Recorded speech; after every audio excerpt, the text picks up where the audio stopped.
see. Hello, comic book fans. Pete here from Comic Books Transformed with my very good friend, you might say my own grown Grogu over there, Brian Corsair. Brian, will you share the journey with me? I will share the journey with you, although I feel like I'm playing the Uno Reverso card this week, based on our conversations that have gone on so far this week. What do you mean by that? I think we're gonna be the opposite. Usually, I'm the real optimistic one, and I feel like I'm gonna be the negative one this week. Do you think? Oh, okay. So maybe we should let people in on what you're talking about. First off, besides talking about the newest episode of The Mandalorian, we are also talking about SHAZAM: Fury of the Gods, and that makes me wonder, Brian. Do you think that maybe you are more forgiving of Marvel movies and shows, and I'm more forgiving of DC movies and shows? I don't know.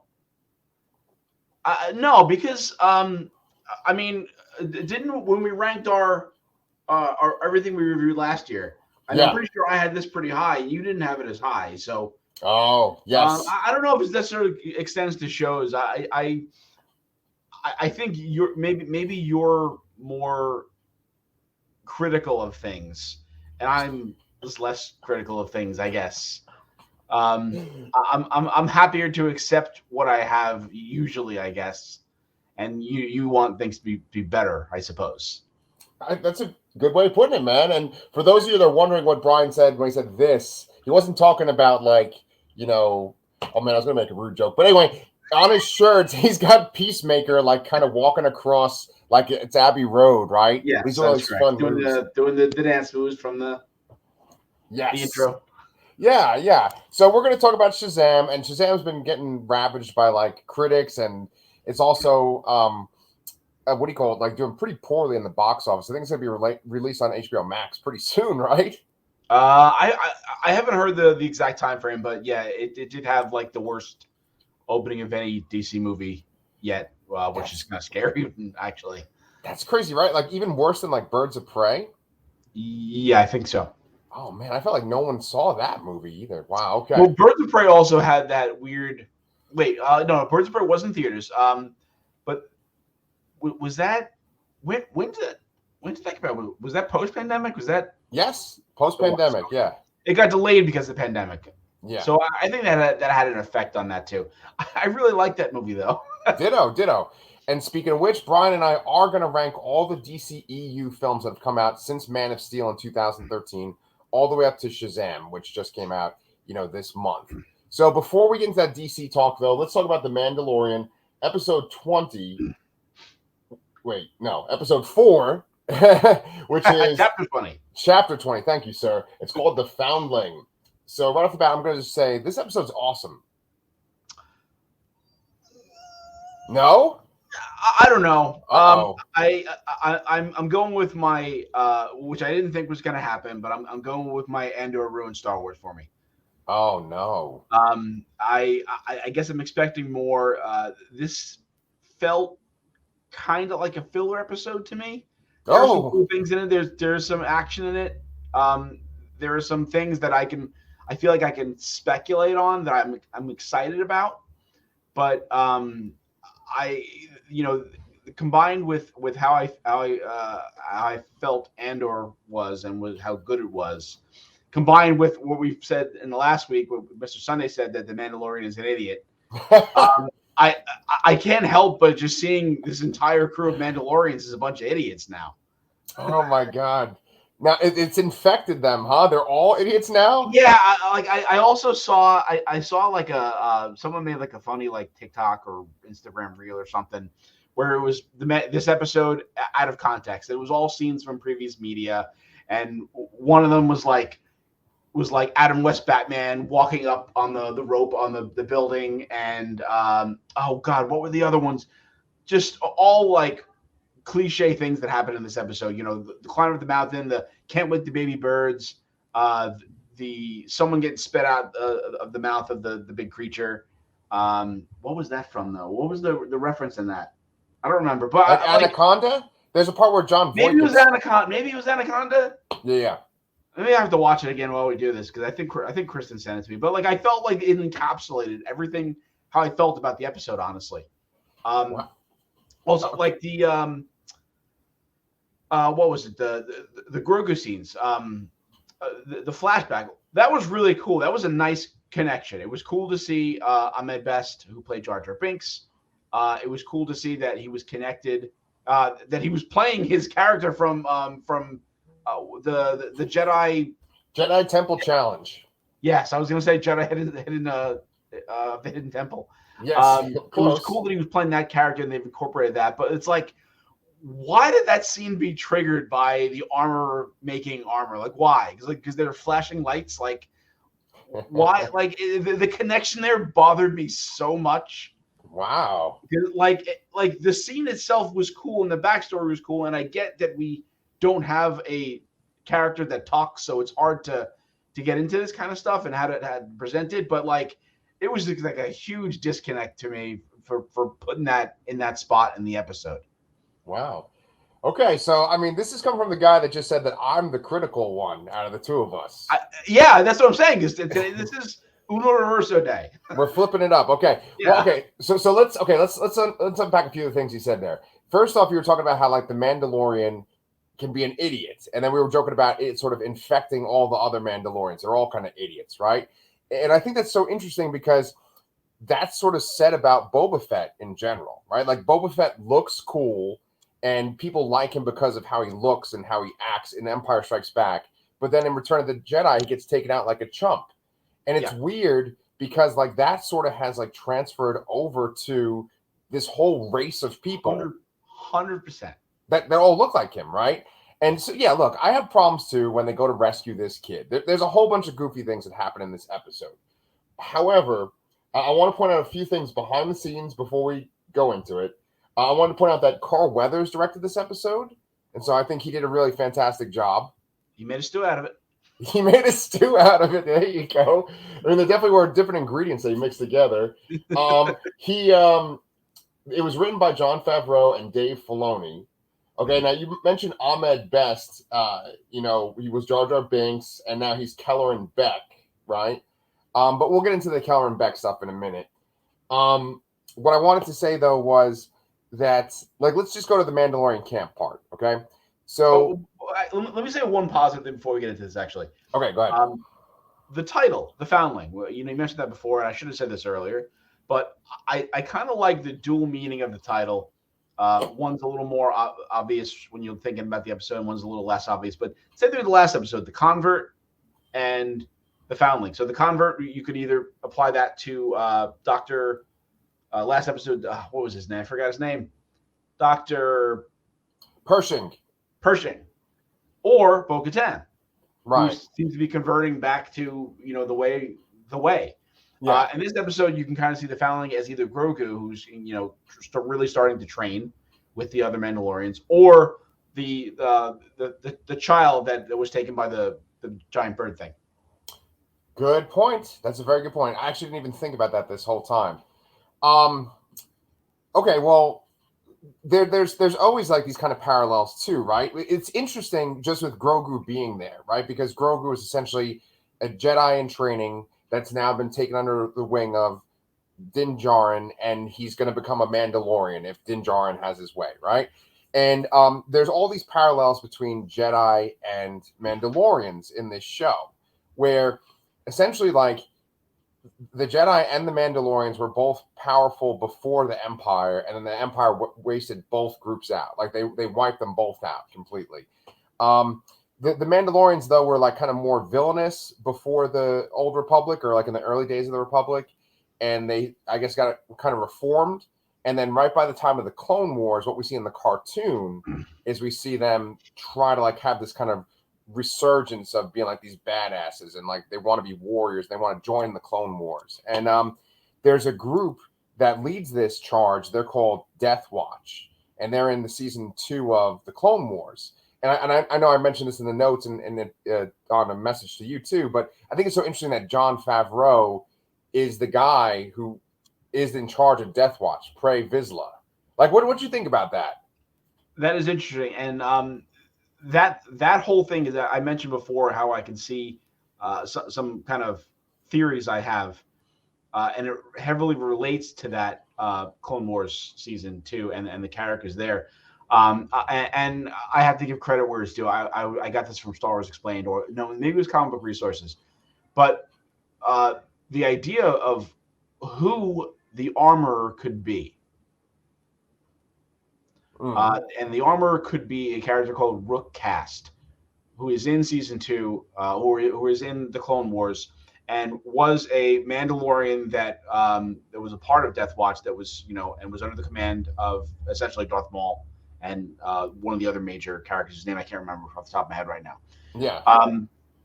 But the idea of having that character and Bo-Katan, who I've met, and they were kind of trying to achieve the same thing, restoring Mandalore and all that, and restoring the prominence of their race, but going about it in different ways.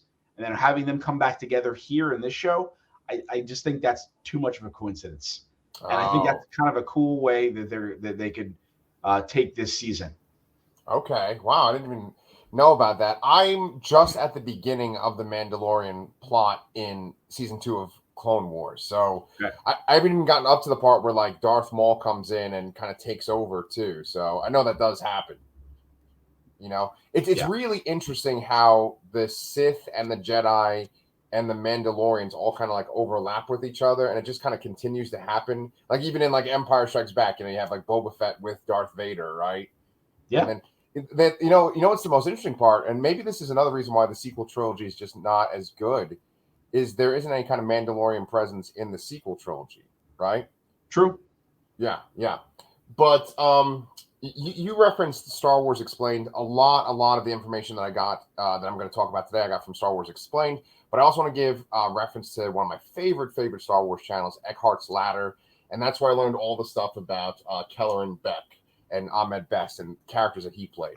But let's go back to the Mandalorian people though. So I had to admit that like that scene where Din Djarin wants Grogu to like practice with the other Foundling, and he gives him those little darts to shoot, like little paintball gun darts. Yeah. It's like too much for me because he's a puppet, and like I think that they're trying to make it seem like he's a toddler. Would you agree with that or no? Yeah. Again, this is one of those things they've backed themselves into a corner with because the puppet is so adorable, they can't change it. They make him look older, it's not going to be as cute anymore. Right. People are always interested in it. Yeah. But like that scene there, I could picture that being in like a skit on like Saturday Night Live or something like that. It's like you want me to fight this thing? It's like a foot tall. Like really? Yeah. And it looked fine and all. I mean, it was he flipped around and all that and shot him, I guess. I don't know. It's going to be a hard pill to swallow to have him trained to be an effective Mandalorian, I guess. Yeah. I really think so. Do you think that by the end of this show, he's going to be walking around with like a full-on Mandalorian helmet and everything? Yeah. Oh God. Yeah, especially based on the scene with the armor where they give him the Flavor Flav clock. Yeah, he puts on. He's the big gold chain. Yeah, he's got like a fucking dinner plate on his chest now. Yeah, it's bigger than his body. Yeah. Yeah. Yes, I do think that's going to happen, and I don't know how it's not going to look silly. Yeah, man. I hope that society crumbles by then. Because I don't really want to see that. Yeah, this is the corner they backed themselves into. They honestly needed to leave Grogu with Luke and then have that be there. Maybe he can come back later for some reason, but he needed to stay with Luke. Needed to be a Jedi. I think that's honestly what needed to happen. Yeah. I think you're totally right too. It's like even from a logical standpoint, it doesn't make sense anyway too, because like Yoda's lifespan went up to like 900 years, and like for Grogu to even get from this toddler state to the next state, we probably have to wait like another 50 years or so. So there's like Mando would have to be a lot older, and I'd be okay with that, like jumping ahead, but that's not what the kind of story they're trying to tell. He's already a little. I mean, I don't know how old the character necessarily is. Yeah. Have they figured that out? But I mean, but just based on the general age of Pedro Pascal, you know, Oh. he is kind of on the older side, really. Yeah, he's in his like 40s. Yeah. You know, upper 40s, maybe low 50s. You never know. I don't think they're going to argue that he's in his 30s. You know. Yeah. Yeah. So I mean, they're obviously not doing that, and so they have this weird thing. And I mentioned this in our notes that it's like he kind of reminds me of Gizmo from Gremlins, where like he's real cute to look at, but then you have these little action sequences with him, and it just feels awkward because it's just not right, you know? Yeah, but I mean, hey, Gremlins 2 is iconic when Gizmo has the little bow and arrow with the matchsticks and the whatever. Yes, he shoots that Mohawk Gremlin. Yeah, that's the spider. So okay, let's talk about what else is kind of ridiculous about the camp, right? So okay. Well, I got this is the first and foremost one for me. Sorry to interrupt you there, but they're training, and some of these dudes are just shooting the water. Like what does that do? What do they like do recoil practice or something? Yeah. Like maybe if it was like the kids or something. Yeah. Or even still set up some targets on some rocks. Like why are you just shooting the water? Yeah. What does that help with?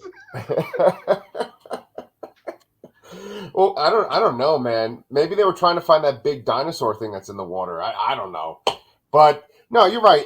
Honestly, that whole sequence where they're training, doing all this other stuff, it kind of made it look more cheesy too, because it's like, you know, essentially they're like people in cosplay, right? Like there's people that dress up like them already to begin with, and they're all just kind of doing cool little action moves. And I would much rather have like kind of a much more focused, smaller group practicing, and maybe everyone else is kind of standing around watching, and then that happened versus like the whole camp is doing like, you know, Mandalorian aerobics. You know, it's just too much for me. They're always doing these aerobics and whatever on the beach there. They've shown nothing about where they're like sleeping or living. Like they've shown like that armory little blacksmith section inside the one cave. Yeah. But like that many people, they need some space somewhere, and there's no idea of where they're living. Yeah. At all. Like there's nothing shown whatsoever. Maybe they're just standing there shooting the water 24/7. Yeah, but they shouldn't do that because whenever they do something out there, some big fucking creature comes and like steals one of them or eats one of them.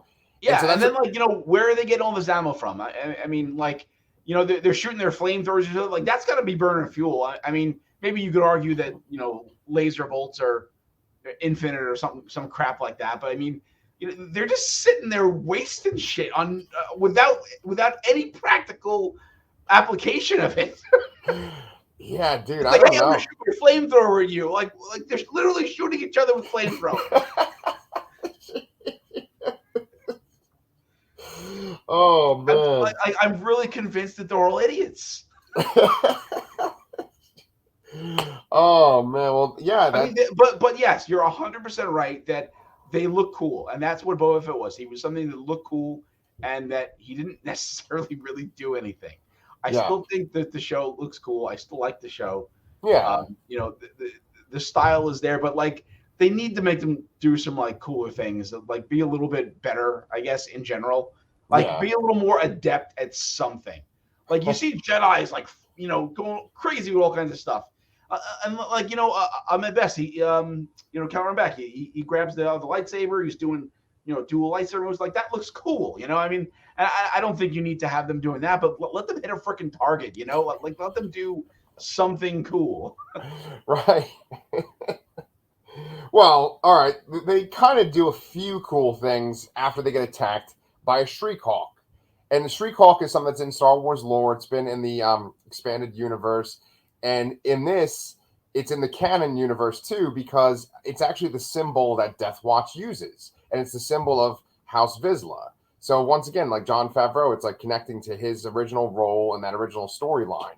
I thought that was really interesting that like this creature is a symbol of that house. The mythosaur is a symbol of like the Mandalorian people in general.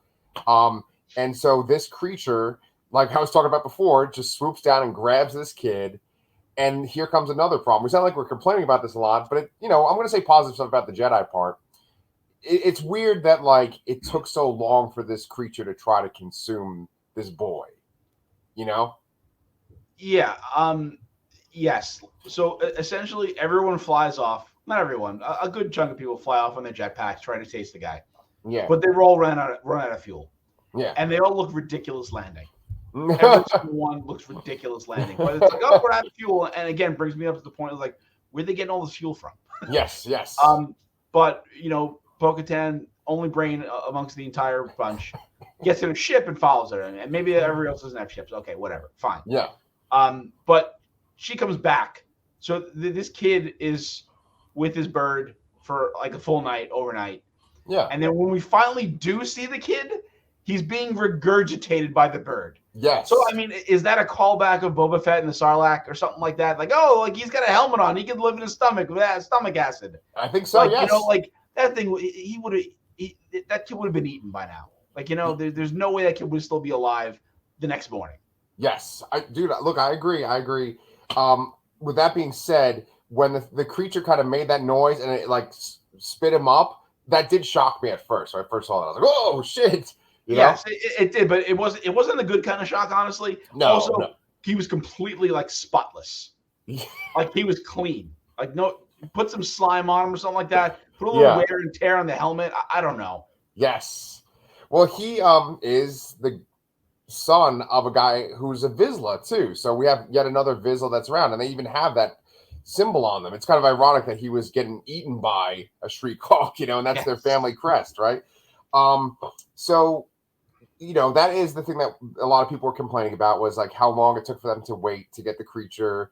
I said this in the notes where they set up camp basically, right? And they wait before they attack the creature.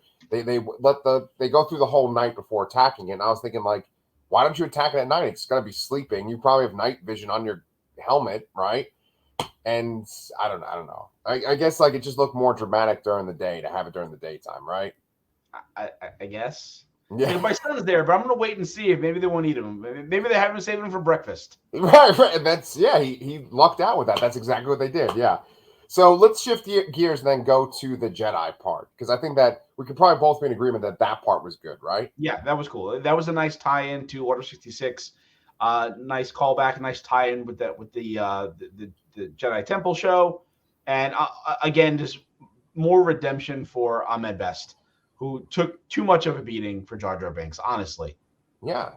And I mean, he physically looked good. I mean, I'm sure he's not that old, but he's probably like in his, I don't know, I guess maybe 40s or 50s. He looked probably really close to us, I would say, if they're maybe a little older. I mean, who knows? Yeah. Who knows? Like, we could very easily look this up. But I thought he looked good, and then he also looked cool.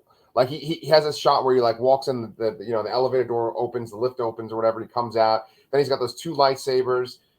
Pretty much every single thing I'm about to say about Keller and Beck, I've learned directly from Eckhart's Ladder.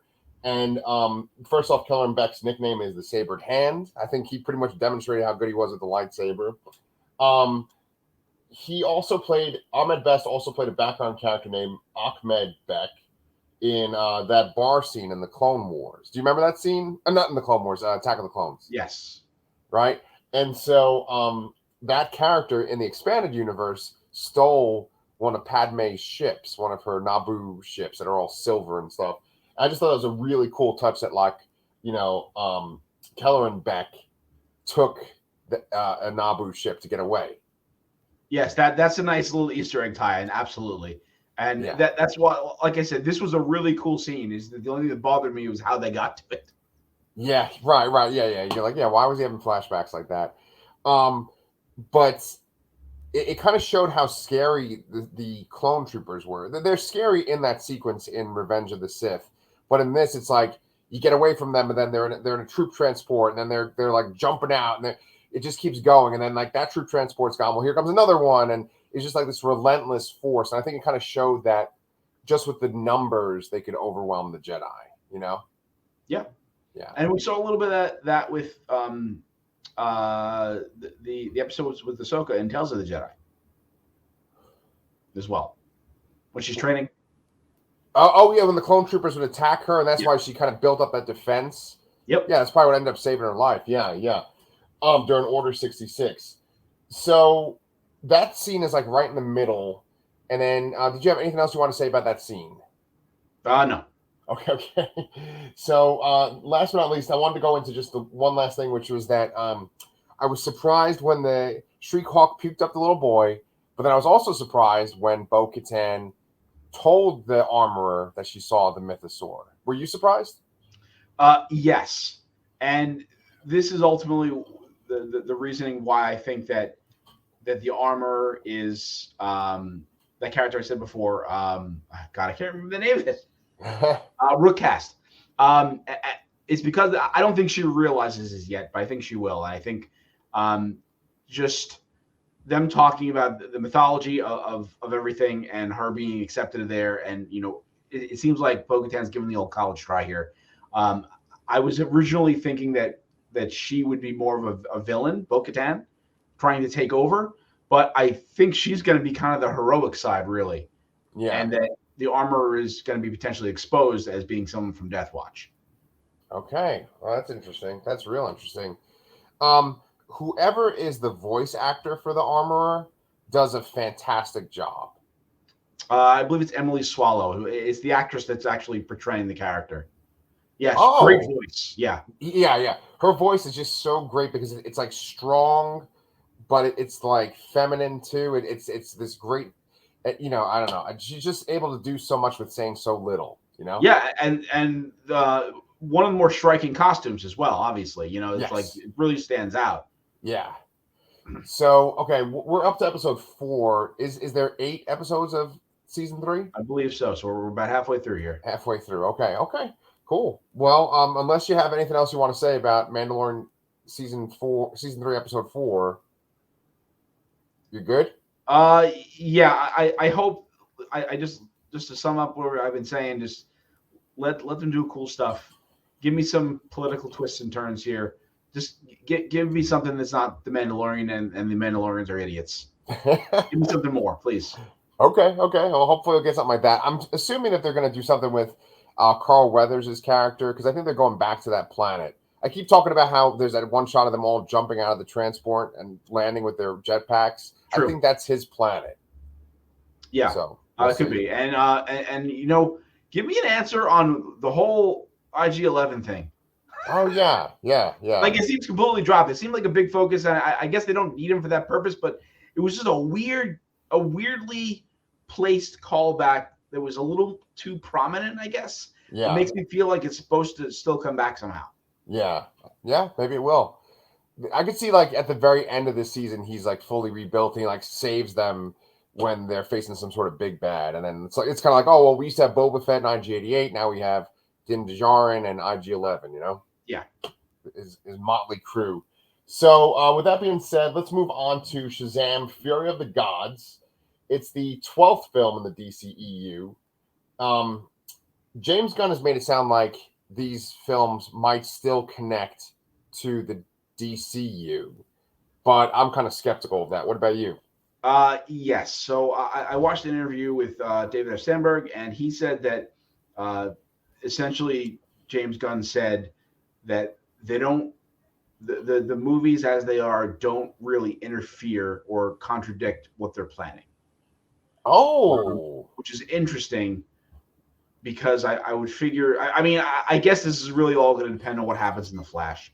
I think Superman being in the first movie might be a contradiction at this point. Yeah. Not sure, but I think that it's possible it could still exist, but I don't think it will. I think the reception of this movie, the poor performance, I think this is dead. Yeah.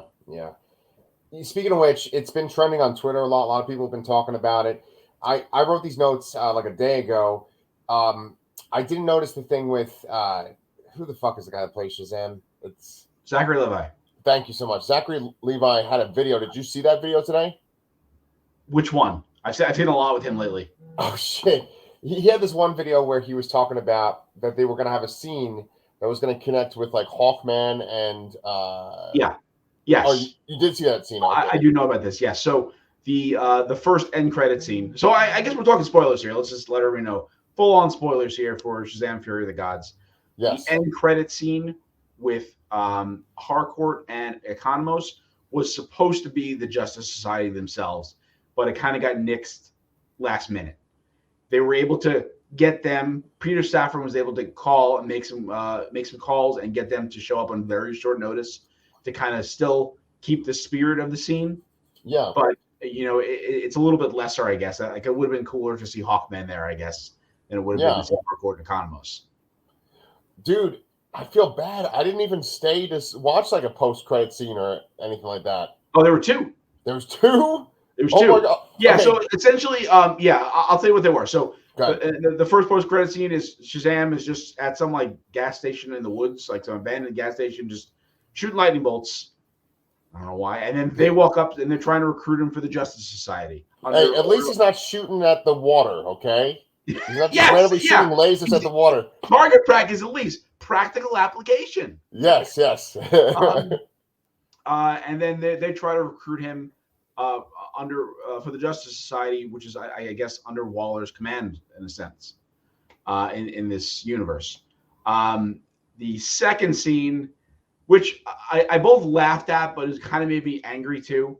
Okay. It was another scene with Dr. Sivana in jail and Mr. Mind coming to visit him, and it was kind of like a gag. It's like saying, like, I just wanted to let you know I didn't forget about you. I got one more thing to do, and he basically just says, keep waiting, and he goes off. Like, that's it.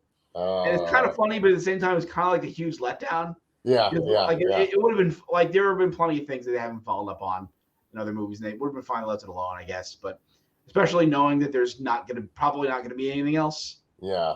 It's both kind of funny in a way and disappointing. They always seem to do that, though. It's like if there's two credit scenes, always one's a little more serious, and there's always one's very much just a joke.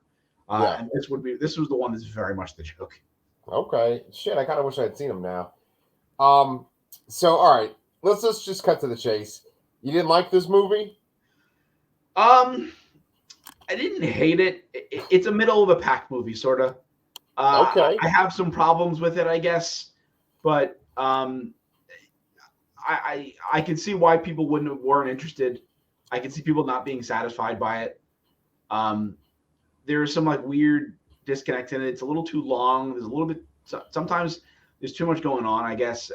I don't know. Maybe you need to be tighter, a little more focused or something. I'm not sure. Yes.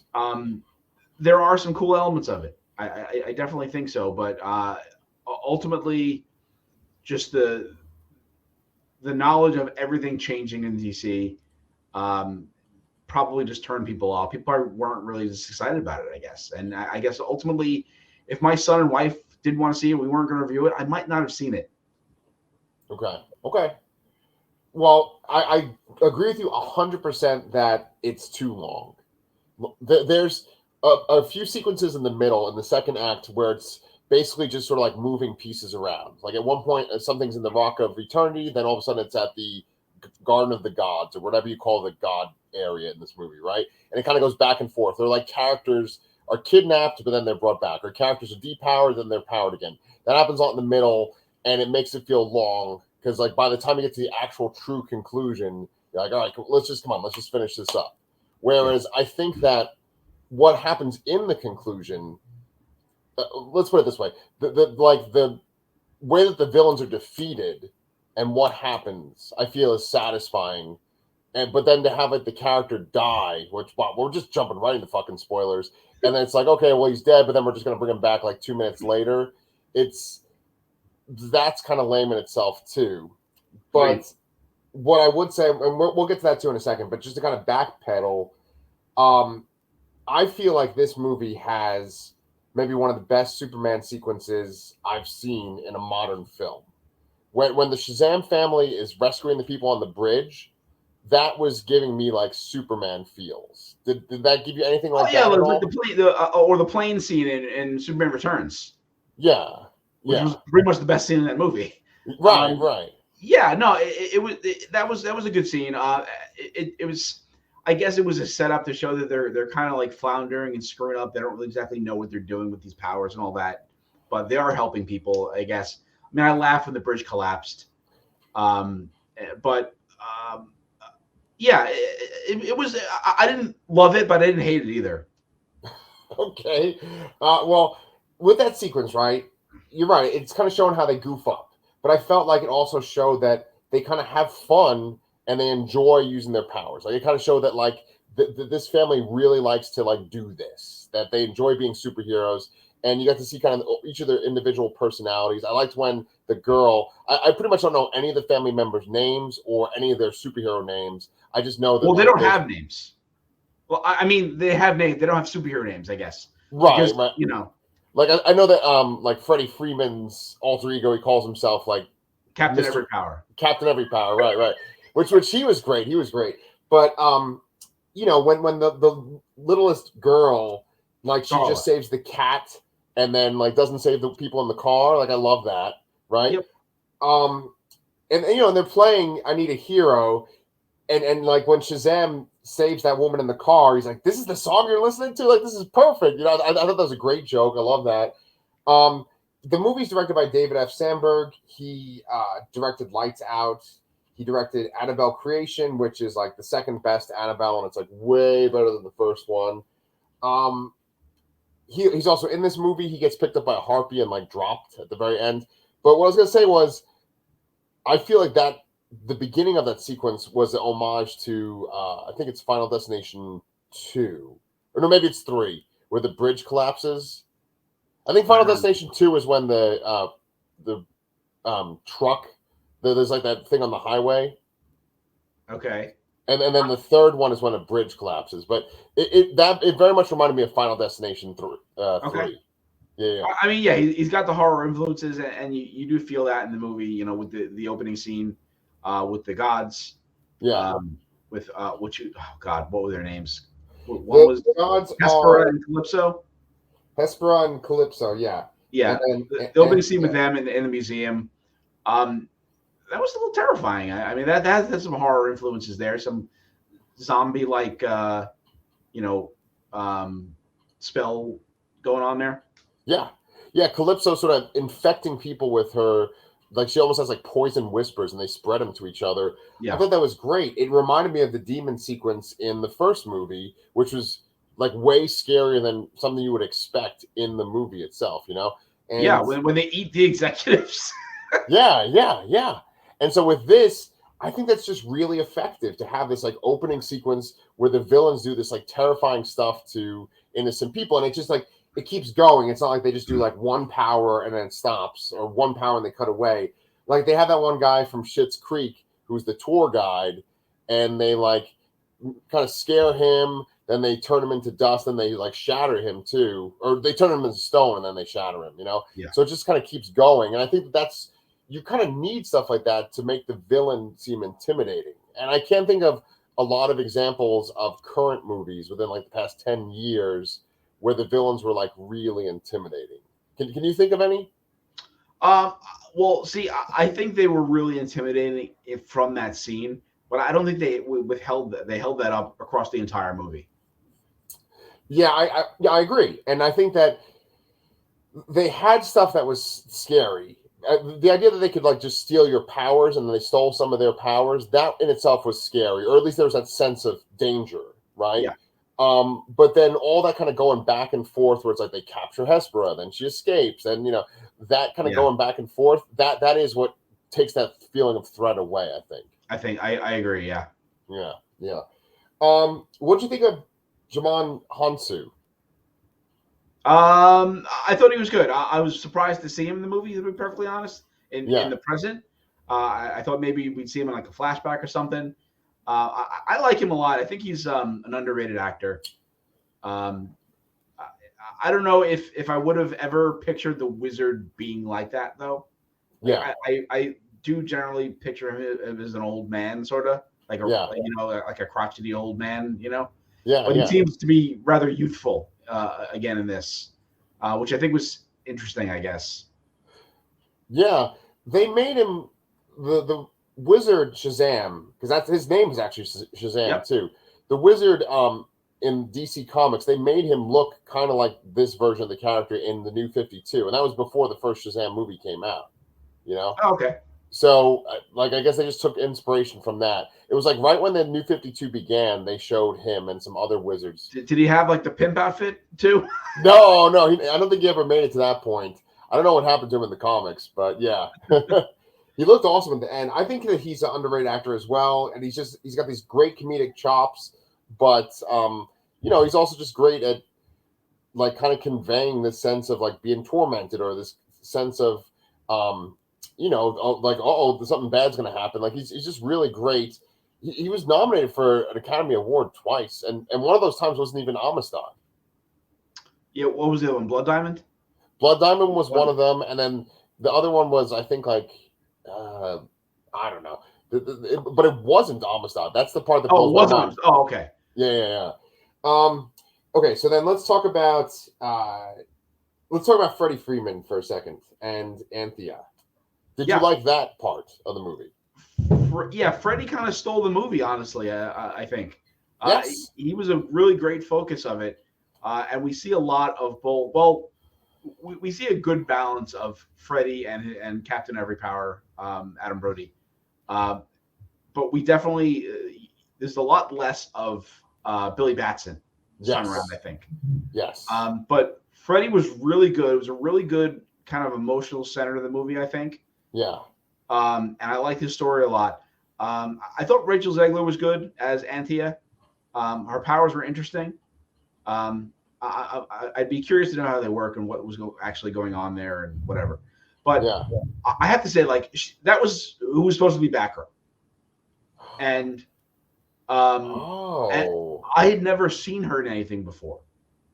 And every picture I saw of her made her look like a lot older than this. But like, I didn't realize that she's basically like a teenager.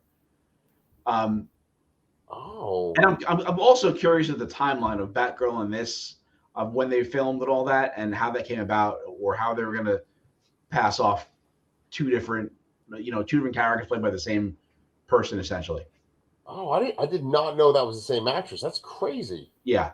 But she looks like a teenager in live action. But every picture I saw of her with with Batgirl news, I could swear that she was like 25 or 26 or something like that. Oh man, and it would have had Brendan Fraser in it too. I would have loved to have seen that movie. Yeah.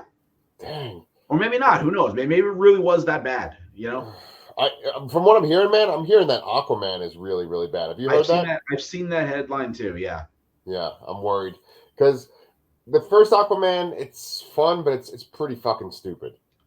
Yeah, but you know what? I like it. Like, I actually liked it. Like, I didn't even see it in the theater. I saw it afterwards. I watched it once by myself, once with my son, and there's like zero chemistry between Jason Momoa and Amber Heard. Yeah, their chemistry is horrible, and I think had that been better, if they weren't just ridiculously good-looking people, and they had better chemistry, like, I think it might have been a much more solid movie. Because like the quest and the Atlantis stuff and the war at the end it's big and silly and fun, but it's like, I don't know, like, I liked it, and I think one of the most striking visual sequences in any DC movie, when they're on the ship and they're diving down and all those, like, whatever the hell those things. The trench, yeah, and all those like sea creatures are coming after them. They were a little, scary looking. Or like that when they're actually diving down. It was one of the most visually striking things that any of these movies. Yeah. Well, I mean, it was James Wan, and James Wan has done Conjuring movies, and he's done a whole bunch of other things, including like some Fast and the Furious movies, and that's kind of, I feel like Aquaman is like a Fast and the Furious movie where it's just like really dumb but still like fun and cool to like look at, right? Totally. Yeah. You made this really great point about how there's a lot of Shazam but not a lot of Billy Batson, and I wanted to address that too, because have you watched the pitch meeting for either Shazam or Shazam Fury of the Gods? I definitely watched the recent one, but I don't remember if I watched the original or not. Okay, in both pitch meetings, the guy makes fun of how like the kid is real serious and like emo, and then Shazam is like more goofy than the kid. I don't think there was much of a disconnect in the first movie. I feel like, yes, he was a little more angsty as Billy Batson, but it wasn't as far fetched. This movie, it felt weird. Yeah, he seemed to be a lot more mature. Like he doesn't look like they say he's almost 18. Like, he looks a lot older than that. Right. And he seems to be a a lot more into the whole idea of family and being scared of losing something he has that he finally found. He's a lot more serious, honestly. And adult Shazam is still like super goofball. Yeah. So there was a huge disconnect there for me, and that kind of bothered me a little bit, I guess.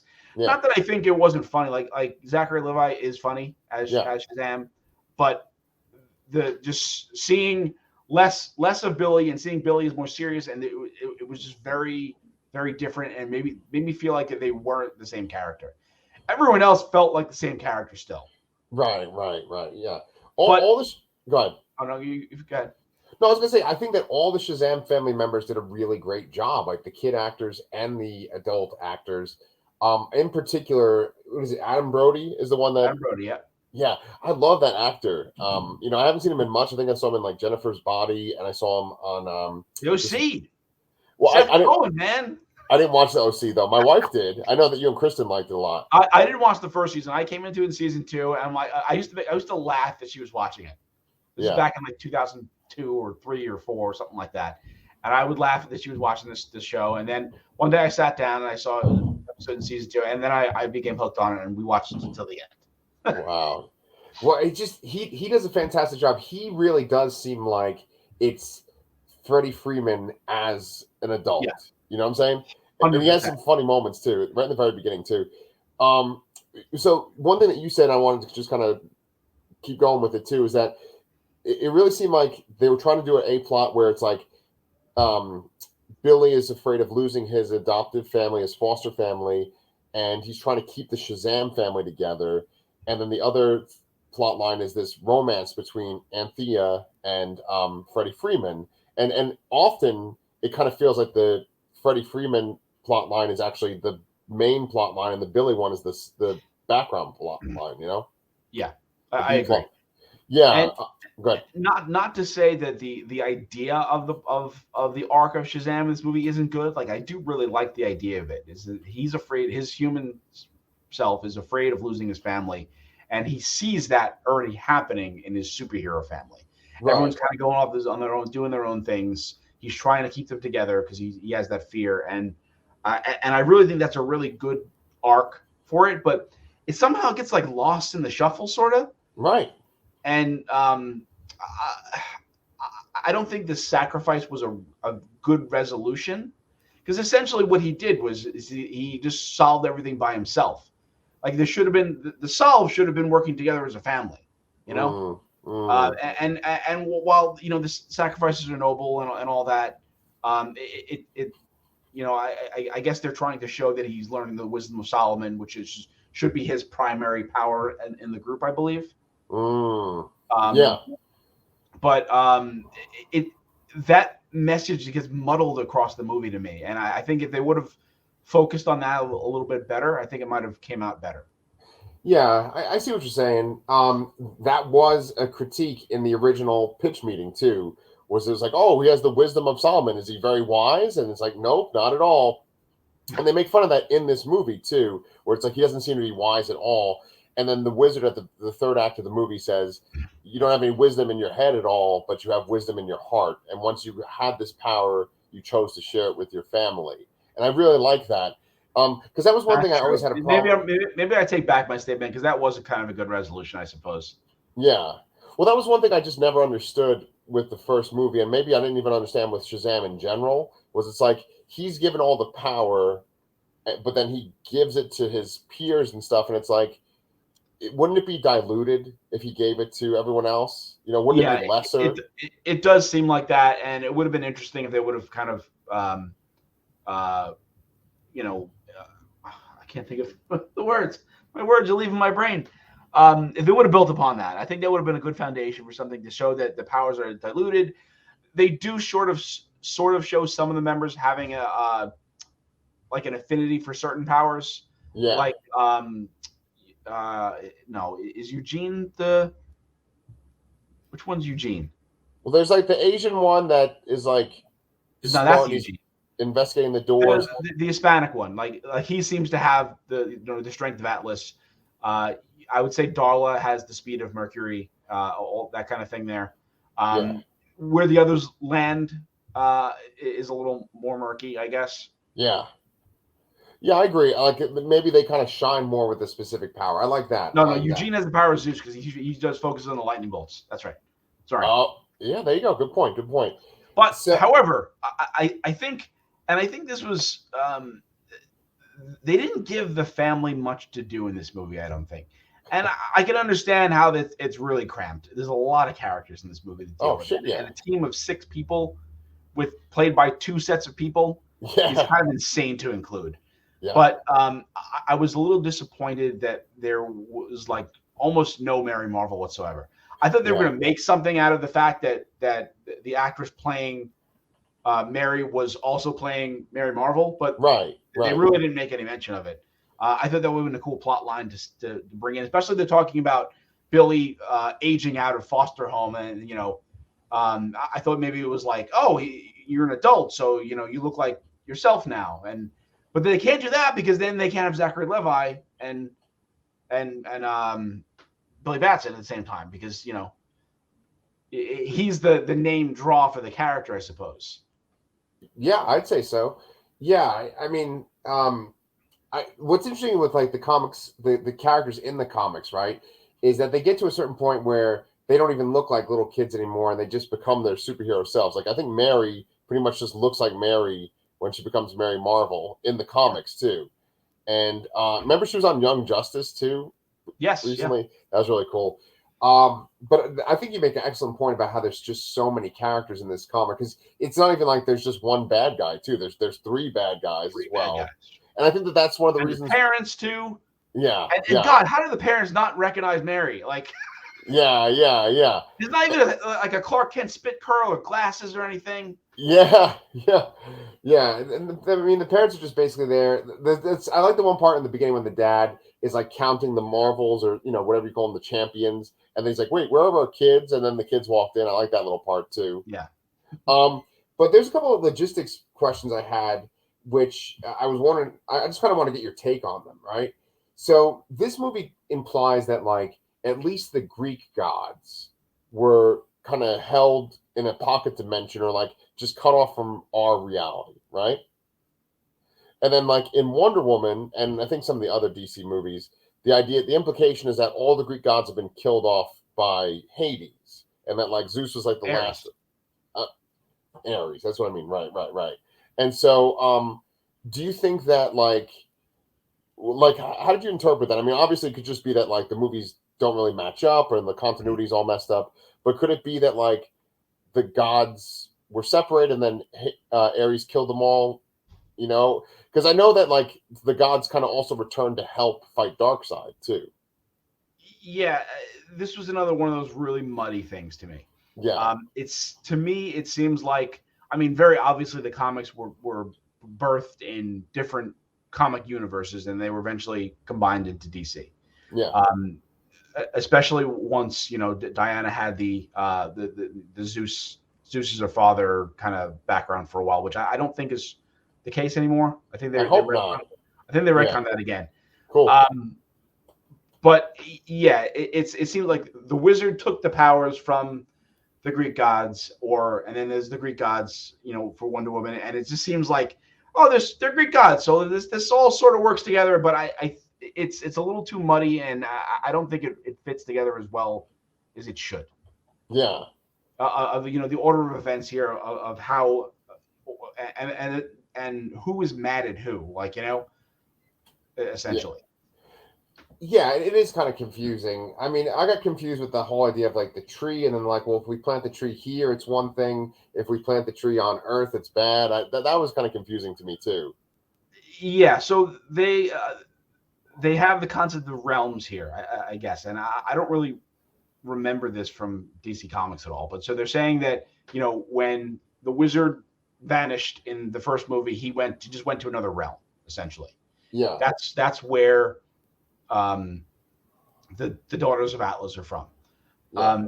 And I think the Daughters of Atlas, Atlas was one of the Titans, and the Titans birthed the gods, all that kind of stuff like that.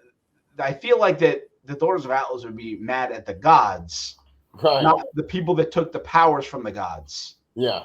sort of, and that was a weird disconnect. That I think it's like, oh, it's all Greek mythology. Here you go.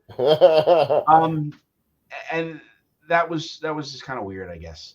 Yeah, well, I agree. I mean, even with Shazam, just the comic book character, I don't think Solomon is a Greek character. Isn't like Solomon from the Bible? Yeah, you're right. But some of those things match up. Yeah. So yeah, I don't know. Maybe we just All right. Well, you know what? I think since I know you have to go to something real soon too. What do you call it? Can we just do our rankings real quick? Is there anything else? No, we have to talk about one more thing.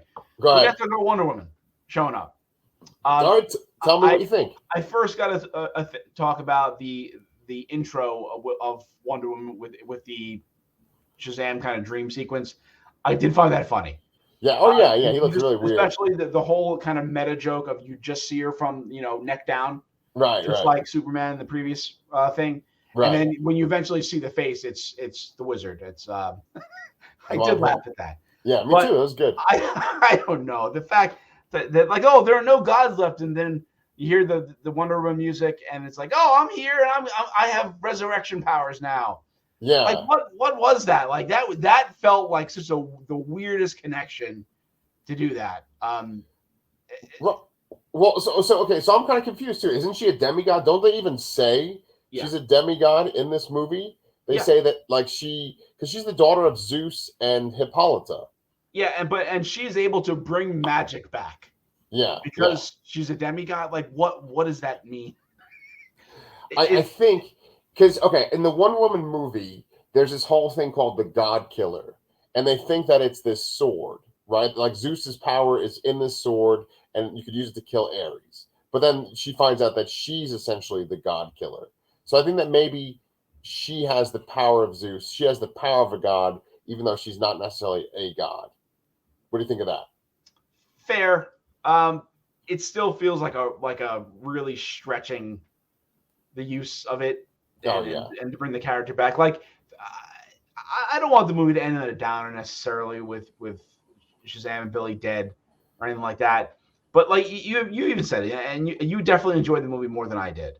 And I don't think it was bad. I just think it was kind of messy, honestly. Yeah. But it was fine. It was fine. Okay. Well, where does it fit in your rankings? Somewhere in that middle pack that I can't decide on. So like, just like Marvel, I'm real sure of the top. I'm real sure of the bottom. But the middle, I'm just like, I could swap them out every day. Well, all right. Well, let's see what they are on Friday. So again, I did not see Joker. I know Joker's not in this universe, but we're recounting it because it counted before. It came out after Man of Steel. Wait. So then, are you including the Batman in this then too? Oh, well, that we did last time. Ah, shit! I didn't include the Batman. All right, I'll strike them from the record. Okay. All right, so my number's gonna be off there, so I'm just gonna read them from the bottom. My worst one is Suicide Squad, the original. Me too. Following that is Justice League, and we're talking about theatrical Justice League.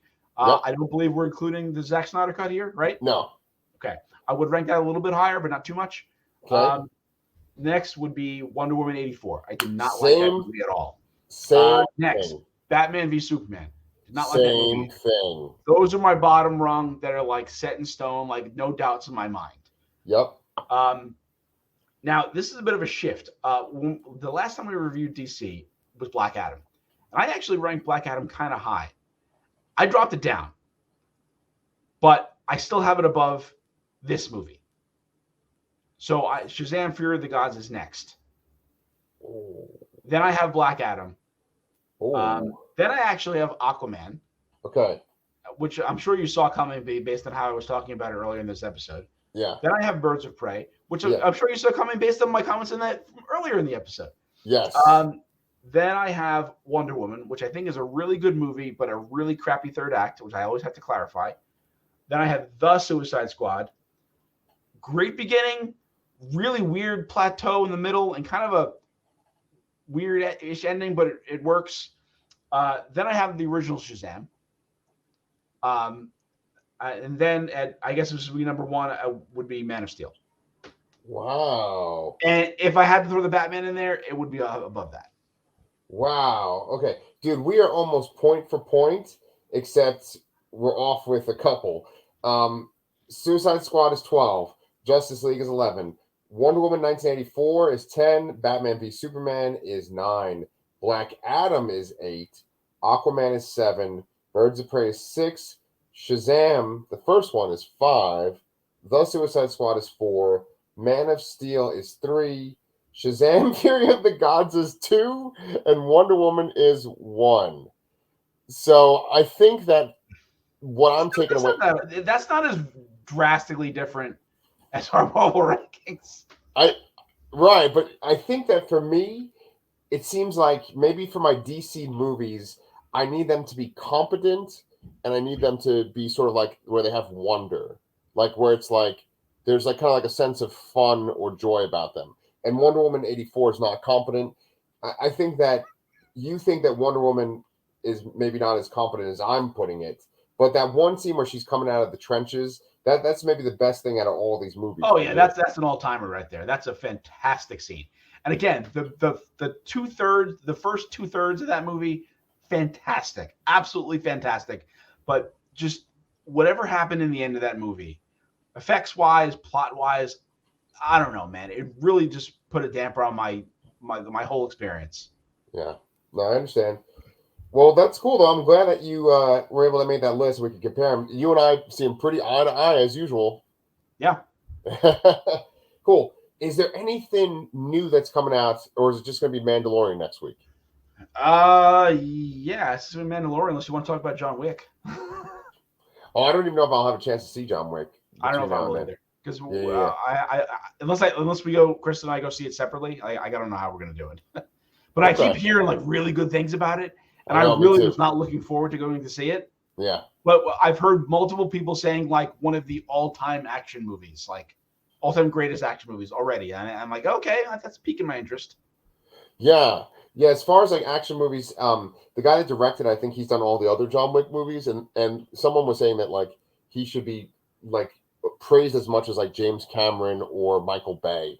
And I don't really like Michael Bay that much, but like he can direct action. That's for damn sure. Oh yeah, that's the like he has those great wide shots and those great explosions. Like I'm not even joking. Like he knows, the man knows explosions. Yes, sir. Yeah, yeah. So, maybe we'll just do Mandalorian next week. If anything comes up, we'll let you guys know. But we appreciate you guys watching. And please, if you haven't given us a like, we sure could use one. And if you haven't subscribed, come join the discussion and subscribe to our channel too. But otherwise, Brian and I will be back next Thursday to talk about The Mandalorian. See y'all then.